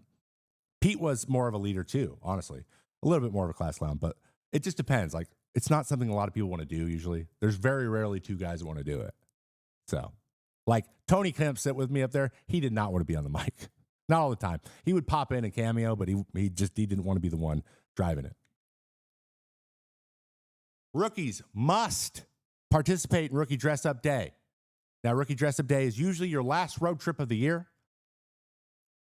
It's really unlucky if there's 3 cities, meaning you have to dress up in your costume between cities. It's usually themed, and now they're getting pretty creative. My favorite one we ever did was in 2019 in Minnesota, and we did the Kentucky Derby. And so it was a bunch of people with the upper half was a jockey and the lower half was a hobby horse. And then we actually ran the races, which was so awesome. We ran 3 races, and Astadio went hard as hell and won the whole thing. We got him a prize. But it was funny. They just had to carry their horse. They had to carry their horse. I had them all Harry Potter, be Harry Potter, and they had to carry their brooms around and wear their robes. And then when they went into the hotel, that first place, they said, ooh, I'm a witch. They had to say that. So that was the extent of it. Some of them are fun. Some of them are stupid. The ones I had in Minnesota when I was younger, they weren't great. I was like Superman once, and I just was kind of fat. But you can't opt out. And every once in a while you have a rookie go, I'm not doing that. It's embarrassing. And again, it's one of those things like, oh, okay, guy. Like you got to do these things one time and you're done forever. And it sucks. But it also applies to staff. So you always get like video guys in there. Some first-time coaches are a part of it. I believe we made McCarthy. He was our bullpen coach. He was the first year in the big leagues. I think we made him be like Professor McGonagall, which was funny. It was fun. Veterans get on the plane, bus, and elevator first. Pretty self-explanatory. Now, I've been on some teams that don't follow these rules, and it pissed me off. The Mets were definitely on top of this stuff. Twins were pretty on top of it. A's, not so much. But basically, like if you have long tenured guys who are playing, they're the highest value. So the manager gets on, and like the pitching coach and the bench coach, and then veterans, and then the rest of the coaches and all the rest of the players usually. And if you're trying to sneak on that elevator, because you're all getting there, you're all getting back to the hotel at the same time, like on the bus. So there's a lot of people waiting for elevators. When you're a rookie, you wait for a little bit. And if you go up less than 10 floors, everyone yells at you to take the stairs when you get off. Are the plane seats assigned? Technically they are, but no, they're not. They're not. Like you give a seating chart that's part of the law, and honestly, the flight attendants kind of figure it out after a while. So like it's close to the way it is, and then they just adjust it. So they just like go check where everybody is and get it all put together. So it's above board. It's good, but yeah. So they also get to choose their seats, like we mentioned before. Rookies should never be last to the field. Do not show up last to the field. That is before the game. Don't be the last one there. It used to be you better be first, but now with rest, and I'm a big proponent of resting, sometimes you play every day as a rookie and you need to rest. You should be able to rest as a rookie. You shouldn't have to put up with this stuff. But you should never be the last one, ever. Middle of the pack. If you're middle of the pack, you're fine. We have Jazz here for some reason. Young guys take the first bus to the field on the road. I hate this. So when you get on a road trip and you're going to the field that day, there are 3 buses usually. There is the coach's bus. They get there first bus for players, second bus for players. With the Oakland Athletics, I was the only one on the second bus ever. The only one. First bus had about half the guys, and most of the team went on the coach's bus, which is like at 11:30 or like 12:30 bus for a 7 o'clock game. And we got guys doing crossword puzzles for 3 hours trying to wait to do anything because they thought they had to go to the field early. I hate it. You don't have to do it. Sleep. Go see the city. You get there an hour before stretch, you're fine. Just give yourself enough time to do your stuff, and you're fine. Just do your work, get your rest, whatever. And it was just the most eyewash stuff. I hated it. I hate it. And like every third or fourth bus ride, Tony would be on the second bus with me. Nobody else would be. It would be me and Dallas Braden. And we're like, hey, what's up, dude? I'm like, I'm going to get there an hour before stretch, and everyone's going to be like fully dressed, ready to go, waiting. So I hate it. A whole bus to myself, yes. Like to the point where the bus doesn't, like, there's no point in the bus.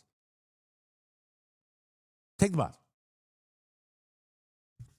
I mean, guys, it was usually a 15-minute drive. It wasn't that big of a deal. But the point was, get to the field at 2. You don't have to get to the field at 12:30. No goddamn shorts on the road. No goddamn it. And that means to the field, away from the field, anywhere. Don't wear shorts. Actually, it kind of went away. You can wear shorts like if you're going to lunch or whatever, just not to the field or away from the field because people are just Lululemon shortsing it up. A guy named Ryan, I keep wanting to say Ryan Stanek. It's not Ryan Sandberg either. Oh my God. Why am I? Ryan, you know who you are. He wore shorts once and we were like, dude, what are you doing? This was 2019, I think. No. Bad. Not Ryan Rayburn. Big curveball. Threw curveballs 90% of the time. You guys will get it. You guys will do it. Get it. All right, the baseball gods. And yes, in St. Louis. Yes, because you're getting on the bus and then you're getting into the field. Like, that's it. You get to take your pants off in a moment. Just relax. The baseball gods. This is bad karma. Don't do these things. Never step on the foul line when entering or exiting the field. Don't be a nut job. You guys all know this one. I don't need to explain it. We don't step on the line or you're crazy. It's like stepping on cracks when you're 6 years old. What are you doing? You want to break your mom's back? You're crazy. Never talk about Fight Club. I mean, you don't talk about the hitter or no hitter. You don't talk about the no hitter or the perfect game. If there's a perfect game or a no hitter going, you don't talk about it. No. We just look forward and we imagine that it's not happening, especially if you're in the dugout. Now, that said, Trevor Williams used to, in the bullpen, from the fourth inning on, say it every inning. There's nothing I can do. There is a no-hitter. We have a no-hitter going, and nothing I say matters. Nothing I say matters. And he like basically just out-juju's the juju and just puts it out there. Just because I'm doing it doesn't mean it's going to be jinxed. It's just the way it is. Everything happens for a reason. He just like do this. He just like put it out there to kind of make us relax a little bit because he felt like that helped it happen more often. Never did, but it felt like it did. Don't talk about the no-hitter. Don't do it. Don't talk to the pitcher either. We don't talk to the pitcher. You can be engaged by the pitcher. If the pitcher wants to talk to you, you can talk to him. But you never go up to him and be like, hey, bud, what are you doing this weekend?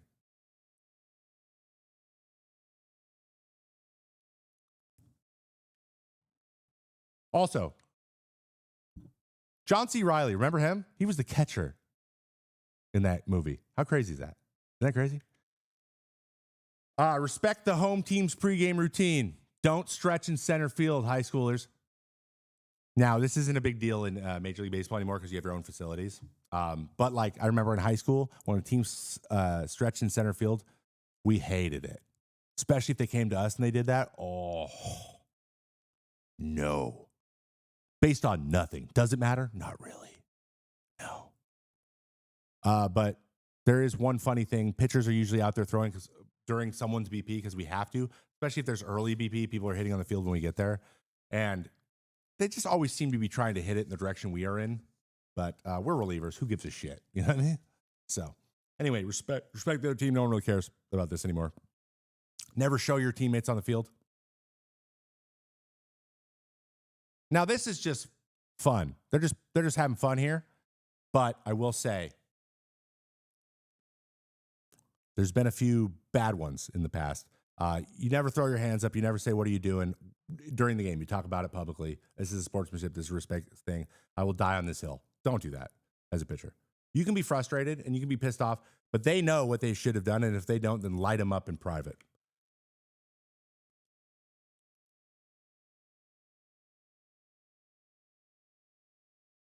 You get it.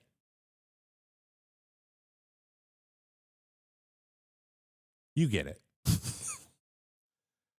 I'm okay with quick pitching. I think this is funny. Keep it up, Johnny. Keep going, brother. Love you, dude. Love you, my guy. Struck the guy out twice. He struck me out on a front door cutter. Always back up your teammates when the bench is clear. If the bench is clear, you have to go out there. You can't stay in the dugout. You can't stay in the bullpen, even though it's 6.5 miles away. You have to get in there. Sorry. Always wear metal spikes when you're throwing on the mound. You would think that this would be obvious, but I once had a teammate throwing in rubber cleats, his bullpen, and I go, "What are you doing?" And he goes, "They're sharp." He said, "They're sharp" to me. That's it.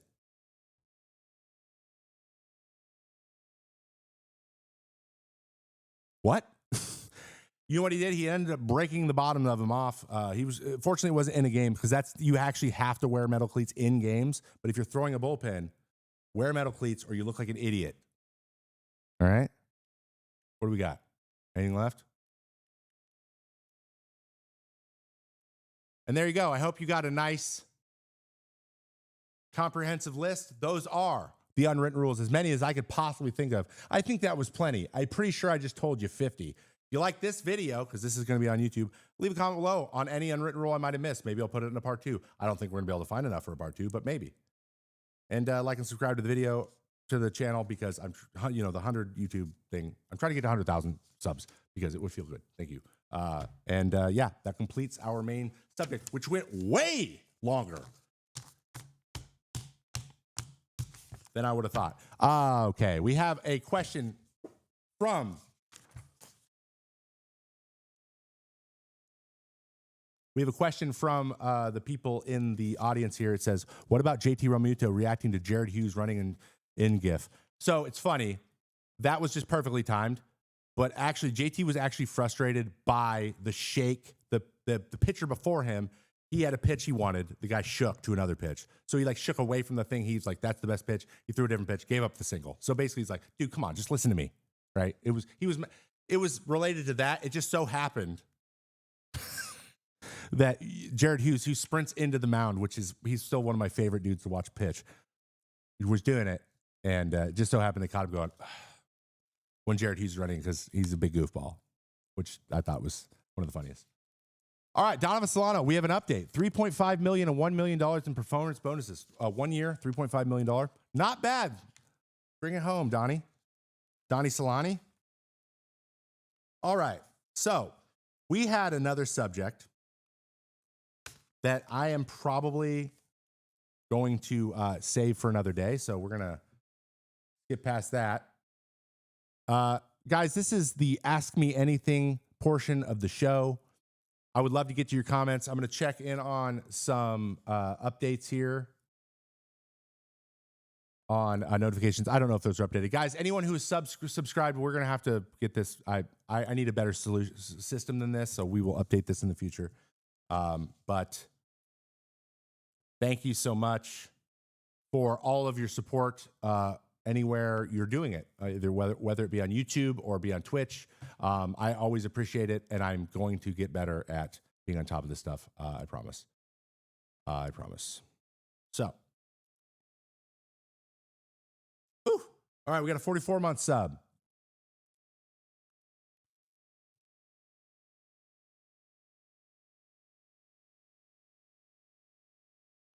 Did you ever have a catcher that made you uncomfortable on the mound? Not really.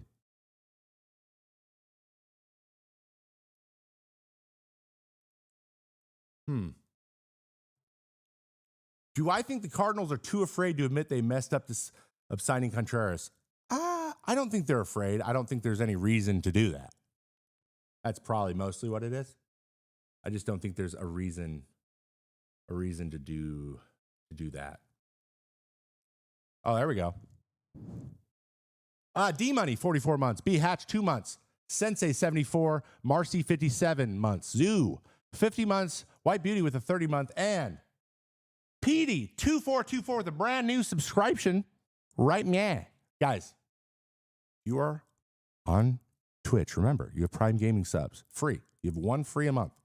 If you don't watch Twitch that much, it's probably just sitting there waiting for you to subscribe. You just click the button. You got to link your account and click the button. Now, you don't have to do it here. You can pick someone else if you want. Just make sure you're using that because it's free revenue. It's free income for creators. and they really do appreciate it. So it's Prime Gaming sub. Use it here if you want.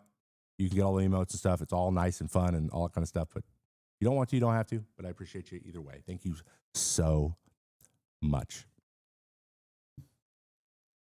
All righty. Updated thoughts on Roki. Nothing has really changed with Roki. At this point, he's the same pitcher. I think he's going to go to the Dodgers. At this point, like, I have all the information I need. I think we all do. Just pick somewhere, bud.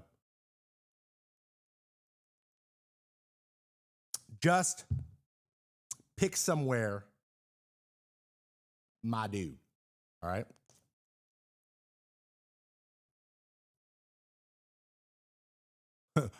Why MLB players don't sign with the Toronto Blue Jays? Hold on. Hold. We're going to put this in. Why do MLB players not sign with the MLB or with the Toronto Blue Jays? I genuinely think that there is a little bit to do with they're in limbo right now in terms of what their future looks like. We don't know who their core is. I know they have Vladdy. I know they have Bo Bichette, but Bo's been hurt, not playing very well, blah, blah, blah. He's kind of, I don't know how good Bo is at this point. He's a good athlete, but we don't know. And then Vladdy's not being extended. And then they keep taking second place on huge contracts. So what you come out with is nothing. And it's hard to tell what you're trying to do. And when a player sees you don't know what you're trying to, or it's unclear what you're trying to do and what it's going to be like when they're there, it's not that exciting. That, and then taxes and things are getting, inflation hit everybody, right? And it hit Canada really hard as well. And so that conversions are weird, and money, like the value of a contract needs to be escalated differently. And there's got to be lots of different interesting ways to do it. So it's a combination of all of that, plus they're getting outbid. And that's just what happened. That's just what's happening. And it's a hard division. Like they can't make the case we're going to win it. They took last year. It's hard to get people there when you took last. Action Jackson back for 75 months, popping in the stream for the first time in years. Did Pete tell you his supposed offer to the Mets? No, he didn't. He would never. Thoughts on the 2025 Mets? I think they're going to be really fun to watch, man. Really fun to watch. Paul, hey, how you doing, bro? Good to see you. Oh, it's a raid. Oh, we're getting raided. Welcome in. We're doing our AMA section portion of our show, but we have a nice little fun game going here in a moment, which we're about to get into. Guys, feel free to keep asking questions as you want to ask them. I'm going to get to them as we go. I am learning how to use my new system, so thank you for bearing with me here. We are continuing Ask Me Anything, but shout out to Maddie Messina from John Boy Media, a.k.a. one of my editors who does some of my editing for me. He put together a nice little fun thing for us to do. I am going to see. Well, okay, hold on. Let's see if I. Ooh, can I get this big? Let's see. This is so funny. Let's see if I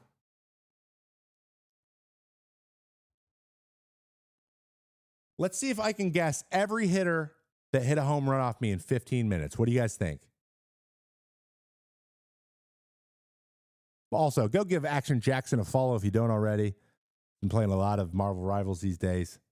Plays a lot of really good Mill Sims. He's a funny dude. And also my co-host on the Making Action podcast. Go check out our newest episode. Our lefty specialist is very important, and so can you elaborate on why they have such an impact? Not so much anymore. They were called loogies. Now that we have the 3-batter rule, not so much. But lefties being able to get lefties out, it's because the majority of pitchers are righties, and there's a lot of left-handed hitters. There's a lot more left-handed hitters than there are left-handed pitchers. And historically, the same arm on the same batting side is an advantage to the pitcher, and so you try to line up. So you're throwing breaking balls away. It's harder for lefties to hit lefties and righties to hit righties, just generally. In general, rule of thumb. So going in to get a guy who can get the best lefties hitters out is usually a good, situation to be in. Oliver Perez. But now that you have to face 3 hitters, the chances you're going to face 2 righties out of those 3 hitters are high. So unless you're ending an inning, it's not going to happen.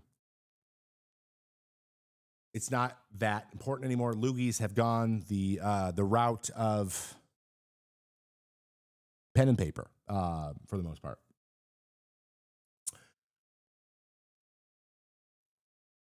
Okay. What do you guys think? What are your guesses for my ability to do this? Because I want to see if we can hammer this out. These are all the home runs I gave up in my career. Let's see if we can get this zoomed in a little bit more. Dude, this ad. Can I get rid of this? Wow. More pop-ups, por favor. Every hitter to homer off Trevor May. Can he do it? How many do you guys think I can get?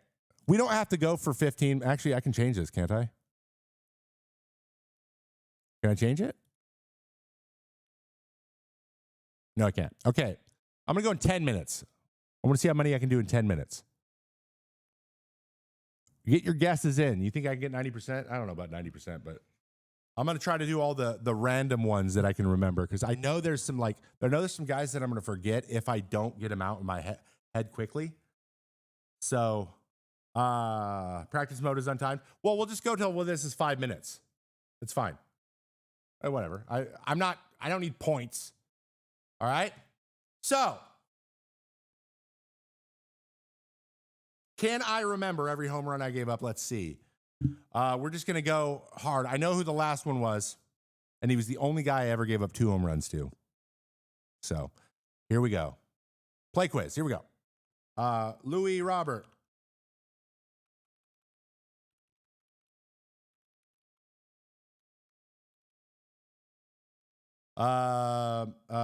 Here's the obscure ones. I remember Adam Engel.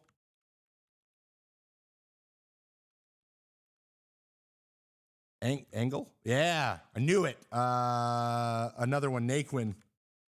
I believe we can just do last name. Yeah, Robert. Tyler Naquin. Encarnacion. Yeah, Edwin got me.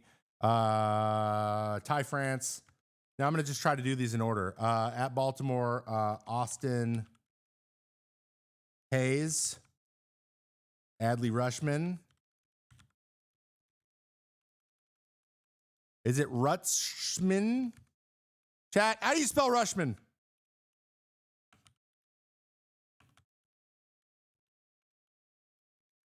Yeah, I guessed. I didn't know. Segura.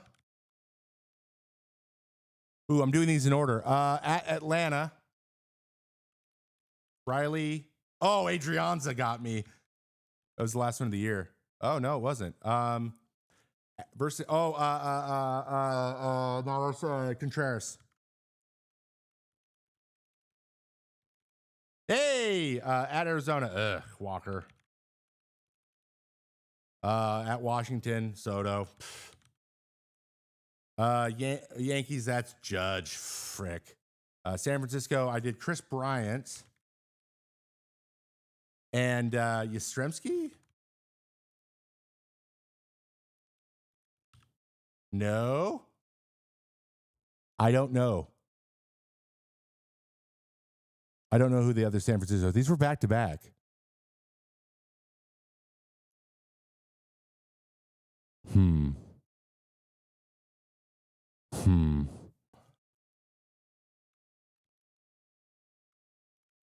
No, not Lamont. I don't remember. Is it Yastrzemski? It's not Yastrzemski. Oh. It's not Yastrzemski. It isn't. Oh, it wasn't Crawford either. Oh, it was Belt. Brandon Belt get it. Brandon Belt got me. Reynolds got me. And then we have Rizzo and Wisdom. Is it funny I remember all of these? Escobar. Austin Riley got me. Freeman got me. Versus Detroit. That's Candelario. Is it Candelario? Yeah, it is. Oh, God. I gave up 2 to Detroit. Who else? Ooh. Oh, who else in Detroit? Willie Castro, but that was it was Willie Castro. Okay. Versus Milwaukee at Milwaukee. I don't remember that one. Versus St. Louis, Molina. Oh, that was over there. Who else in St. Louis took me deep in 2020? Oh, Edmund. Damn it. We're starting to run it. Okay, Devers got me once. Versus the Mets, Dom Smith. Cleveland, Santana. Tampa Bay, Forsythe. Anyone know how to spell Forsythe? Hey, I got it. Did I? Oh, who else from Tampa took me deep?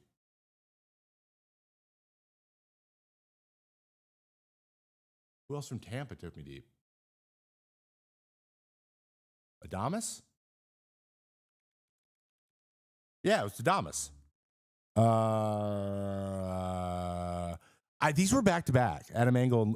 They weren't back to back. Louis Robert got me also, but that was on this day. Whoa, who else had one? Eaton? No. Who was it? It wasn't Abreu. I know that. Dylan Vicieda was the third one. Chris Davis. Delman Young.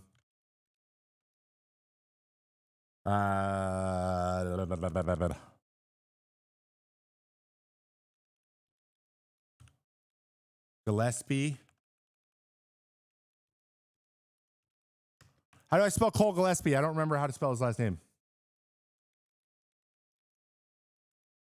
No, not Anderson either. Wasn't Matt Vaughn. Okay, and then I got V-Mart. Cabrera.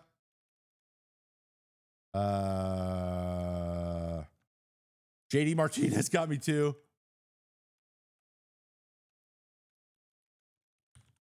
Did I already got all the Martinez's? Wait, where's the other Martinez? What? Victor. JD got me later. Oh, up here. Okay, we already got him. Kendrys Morales. I know I gave one up to him.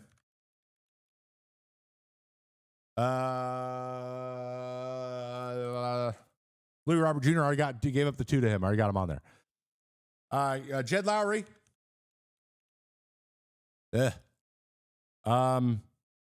Altuve.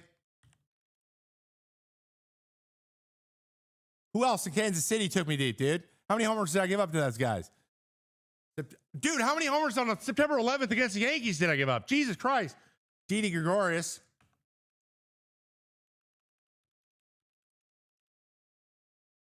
Ooh.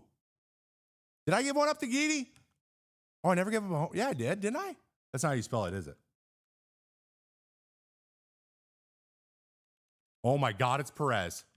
Is it? No. Who the took me deep? Pete never took me deep. That never happened. Lindor never got me. Ramirez, maybe?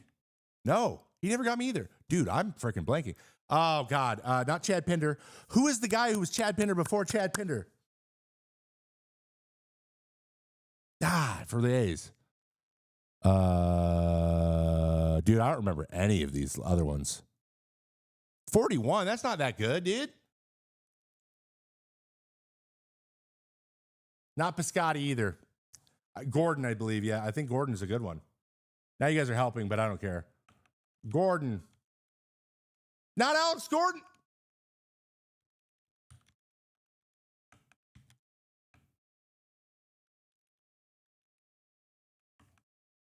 I have no idea. Yeah. Big Poppy got me once. Yeah, I remember that.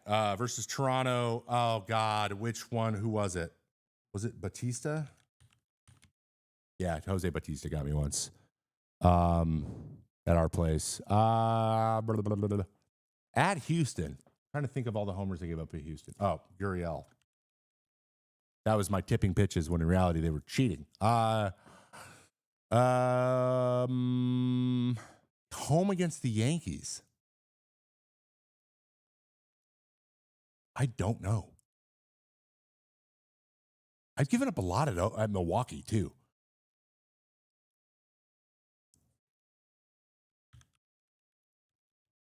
Lonnie Chisenhall got me. But that wasn't even the one I was thinking of. Oh, God. At Baltimore. Did Nelson Cruz get me? I don't think he did. No. Now I'm just guessing. Tampa in 2015? How do I not remember all these?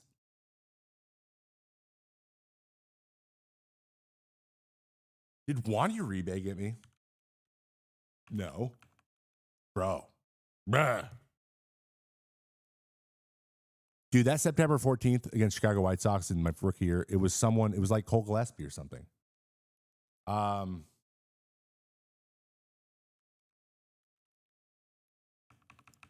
Mancini? No.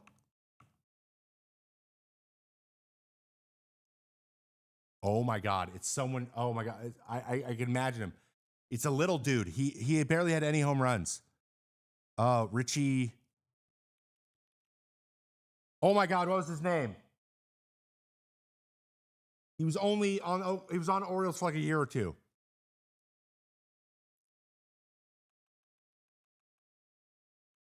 Mondesi? Oh yeah, young Mondesi. He got me once. Yeah. Dude, when this pops up, all right, we're going to give it 2 more minutes. Give me 2 more minutes. Let's see if I can get to 50. At Baltimore, how many homers did I give up in Baltimore, bro? Did JJ get me? No. Jones? No. Is it Richie Martin? No, it's not Richie Martin either. Dude, it's a guy who played. He was like 2016, guys. It's Chris Davis got me. He was my first guy who gave a homer too. Like it's just a lot of Detroit. Who else from Detroit got me? Did Castellanos get me? No, I own Castellanos. Dude, this is hard.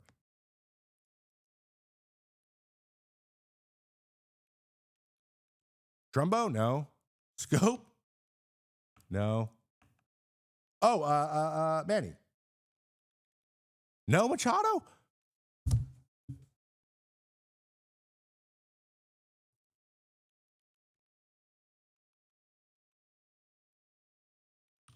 Rickard. Joey Rickard. Yeah, Joey Rickard. I remember giving that one up and be like, what just happened to me? I'm sad I can't remember these two.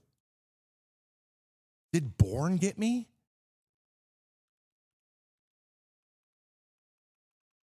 I don't know. All right, we're going to give up. We're going to see what the rest of them are. 47 out of 60. I'll take it. Who was missing?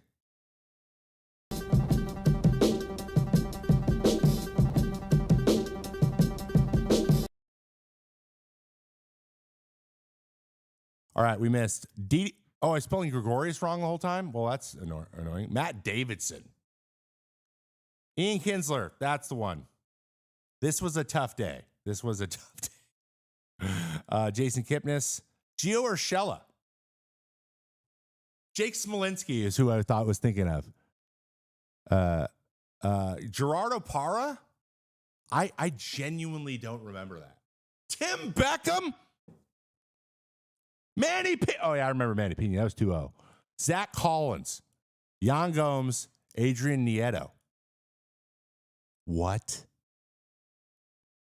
I don't remember the Nieto one. I don't remember the Zach Collins one at all. And I don't remember Gio. I remember Smolinski.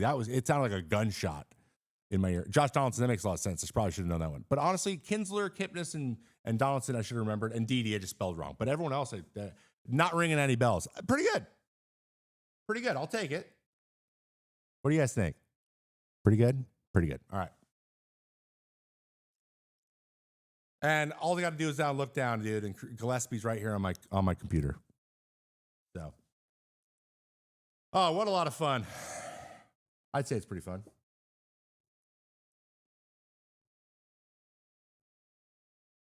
I mean, yeah, if you're gonna give it up, you got to give it up on the days they're doing the best, man.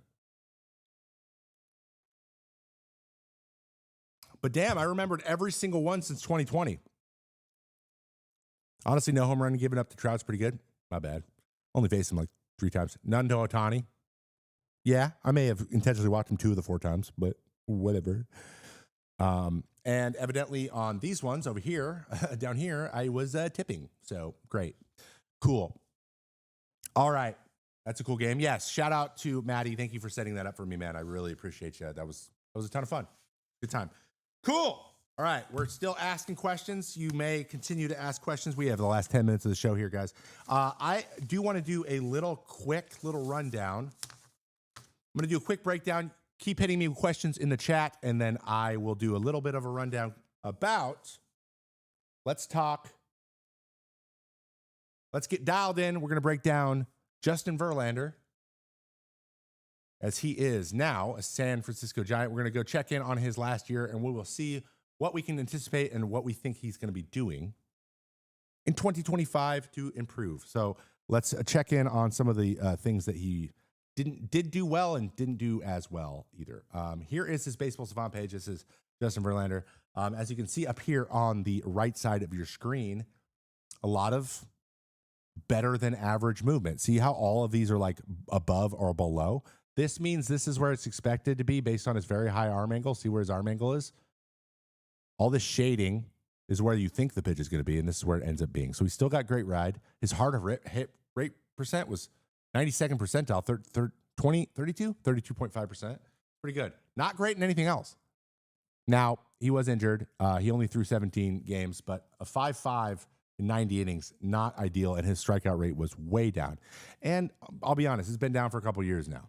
So these are not encouraging, but he's not walking guys, so that's good. And to be honest, 5.5, not as bad as it could be, but it's a kind of a risky pickup. One thing that's really interesting is his usage.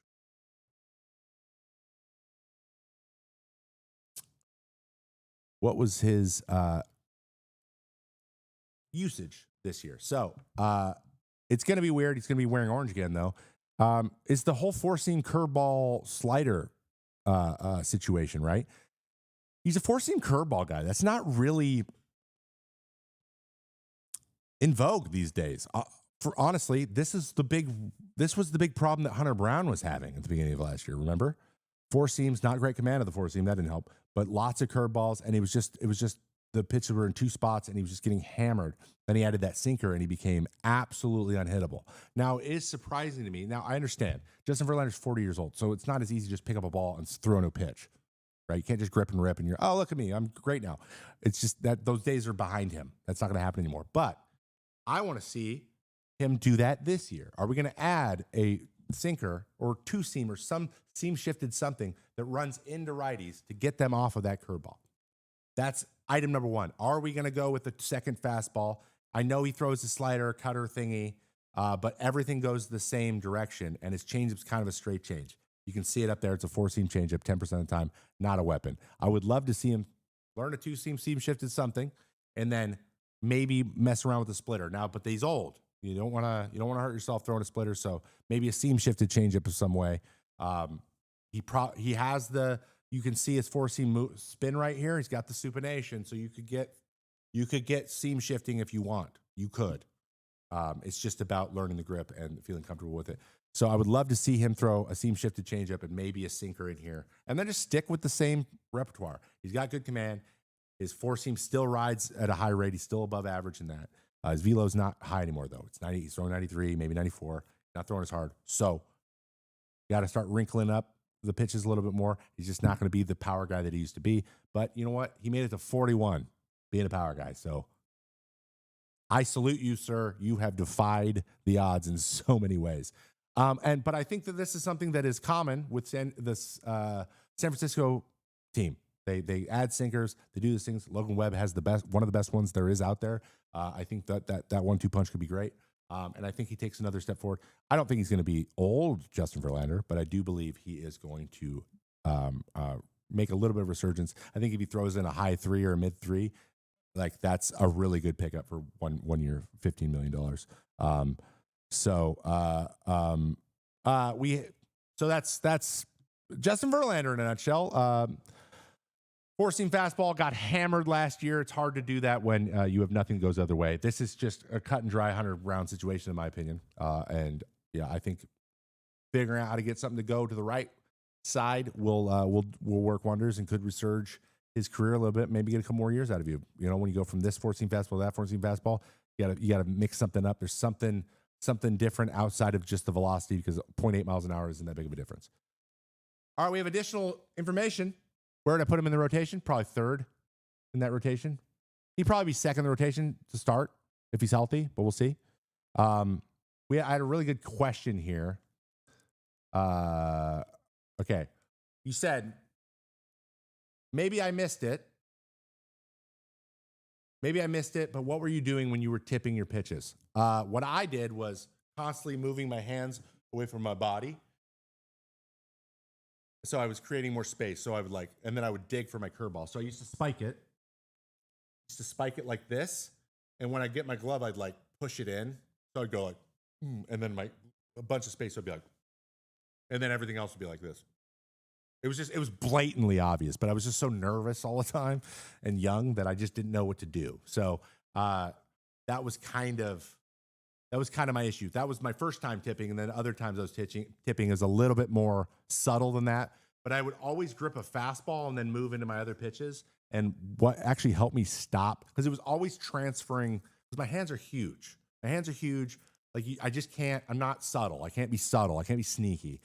So when I started gripping a splitter every pitch, and I stopped throwing the splitter, I'd have to move the ball every single time I threw, and that really fixed it, and I didn't struggle with it anymore. So, you guys remember when Ryan Dempster used to do this stuff? Tipping. So that's what I did to fix it.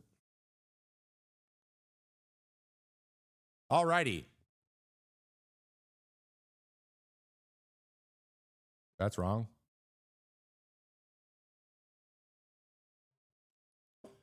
This has been Mayday, guys. This has been Mayday. Action Jackson, 75 months. Thank you. Appreciate it so much. Let me get your final questions here as we get out of here. I appreciate all you guys being here. I love you guys. I think you're doing great. Immediate applications may be finding tips for opposing pitchers. Yeah. Are teams using AI these days for anything? Oh, I'm sure they are. AI was still pretty young when I was playing. That's going to be a whole nother thing. I hate it. I hate it. Anything that's finding things the human eye can't find. When it comes to getting an advantage, I'm not a huge fan of that. Honestly, but then again, if it's something that's available to everybody, it just needs to not be available in games. So if you don't see it before the game starts, I would be okay with it if it's not used during and I bet you that is going to be the standard. That's been the standard since the Astros thing. So as long as you can't use it in game, I would be, and everyone could make their version of it if they just took the initiative to find stuff and get ready. I mean, that sucks for pitchers, but at the same time, human beings could do it if they look long enough. So it's something that that's just kind of what technology does. It makes things a little bit easier to do. And I think technology has disproportionately benefited pitchers in the last 10 years than it has hitters. So, yeah. All right, we have more news. Sasaki has narrowed his search down to the Padres, Jays, and Dodgers. Uh-oh. So we have the Padres with their ownership strife. We got the Blue Jays who can't win any sweepstakes, and then we got the Dodgers who win everything. Huh.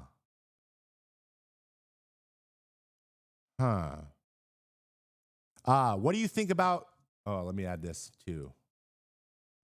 What do you think about the 25 Royals after last year's turnaround? I think they are positioned to go and win a division. I don't think that the Cleveland Guardians have any sort of advantage in any big way for that a division, and I think it's entirely within their ability to win it. Bobby Witt Jr. is a bona fide stud muffin, And re-signing Walker was big. But the big thing is Cole Reagans. You got your ace and you got your stud. Now just build around them, man. They're positioned to win and win for a while. So fun to watch. Though I used to hate the Royals because they beat our ass my first few years in the league. But it's good to see them resurge, especially with they're a much better team in 2023 than they seemed. I knew they were better. So not surprising at all that they went to the playoffs and had some success. I would anticipate them being a pesky ass team this year. Pesky ass team. Big market teams won't have proprietary versions that give them an advantage.